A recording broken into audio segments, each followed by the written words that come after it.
Hi hello नमस्कार, मी उषा लेंगरे आज या यूट्यूब चॅनलमध्ये तुमचं खूप मनापासून स्वागत करते। तर बऱ्याच दिवसातून व्हिडिओ टाकत आहे। सो आज मस्तपैकी भाजी अशी झणझणीत हिरवीगार आज करणार आहोत आणि भाजी कोणती आहे कमेंट सेक्शनमध्ये नक्की येऊन सांगा हां। तर इथे तेल घेतलेलं आहे आणि हे जे भांडं आहे ते आहे सर्जिकल मेटलचं। तर हे भांडं न्यू परचेस केलेलं आहे मी, बरेच दिवस झालं वापरते, खूप छान रिझल्ट आहे।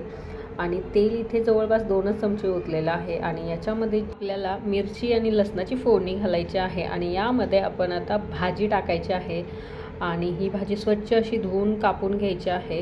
पहिल्यांदा नीट करायची, मग धुवायची आणि मग चिरायची, म्हणजे त्यातलं जे प्रोटीन विटॅमिन जे काही भाजीतलं असतं सत्व ते निघून जात नाही।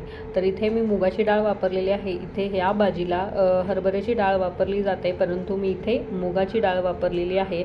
बरेच जण यात मटकीसुद्धा टाकतात, तर मी टाकलेली आहे मुगाची डाळ आणि याच्यामध्ये मी टाकलेलं आहे मीठ आणि शेंगदाणा, चवीनुसार टाकायचं आहे मीठ तुमच्या। आणि हे जे मीठ टाकलेलं आहे ते सेंदो नमक आहे आणि आता हे छान असं आपल्याला मिक्स करून घ्यायचं आहे। तर हे सर्जिकल मेटलपासून बनलेलं जे भांडं आहे ते 0 ऑइलमध्ये आणि वॉटरलेस आहे। हे विदाऊट पाण्याच्या याच्यामध्ये भाज्या शिजतात, म्हणजे नॉनस्टिकसारखंच थोडंफार काम करतं हे, परंतु आपल्या हेल्थसाठी खूप चांगलं आहे हे।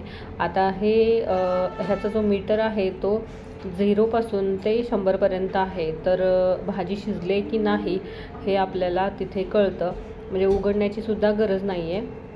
तर 50% भाजी शिजली की आपल्याला थोडंसं भाजी मिक्स करून घ्यायची आहे आणि भाजी मिक्स करून झाली की पुन्हा एकदा हे झाकण लावायचं आहे। आता हे जे भांडं आहे ते 100वरती हा जो मीटर आहे आला की आपण समजायचं आपली भाजी शिजलेली आहे। तरीसुद्धा आपल्याला काही वाटलं तर थोड्या वेळ आपण ठेवू शकतो, असं काही नाही आहे। आपली भाजी जी आहे ती कशी वाटली कमेंट सेक्शनमध्ये नक्की येऊन सांगा। हे भांडं कसं वाटलं कमेंट सेक्शनमध्ये नक्की येऊन सांगा आणि भाजी कोणती आहे हे सुद्धा कमेंट सेक्शनमध्ये नक्की येऊन सांगा। तर आवडले असेल तर लाईक शेअर कमेंट करायला विसरू नका।